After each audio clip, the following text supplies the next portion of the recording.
નમસ્કાર 2026ની college admission પ્રક્રિયાના આ અત્યંત મહત્વપૂર્ણ વિશ્લેષણમાં સીધા જ જમ્પ કરીએ. જો ધોરણ 12 કે ગ્રેજ્યુએશન પછી ઉચ્ચ શિક્ષણ મેળવવું હોય તો આ અપડેટ જાણવું જ રહ્યું. એડમિશનમાં સંપૂર્ણ પારદર્શિતા અને સરળતા લાવવા ગુજરાત સરકારે આ નવું GCAS પોર્ટલ શરૂ કર્યું છે. જો 12 મેની આ સત્તાવાર પ્રેસ નોટમાં કેટલાક ખરેખર કડક નિયમો જાહેર થયા છે.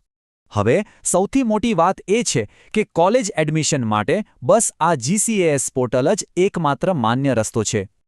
આ નવો રૂલ રાજ્યની તમામ સરકારી, ગ્રાન્ટેડ, સ્વાયત્ત અને ખાનગી યુનિવર્સિટીઓ પર એકદમ ફરજિયાત લાગુ પડશે.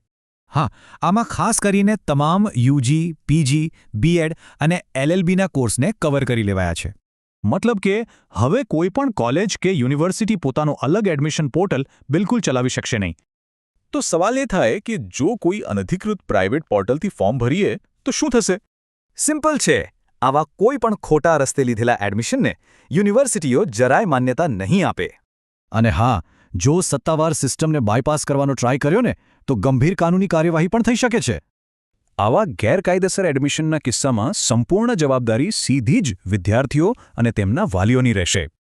તો શું આપણે સુરક્ષિત સત્તાવાર રસ્તો પસંદ કરીશું કે પછી એક નાનકડી ભૂલ ભારે પડશે? વિચારી જુઓ.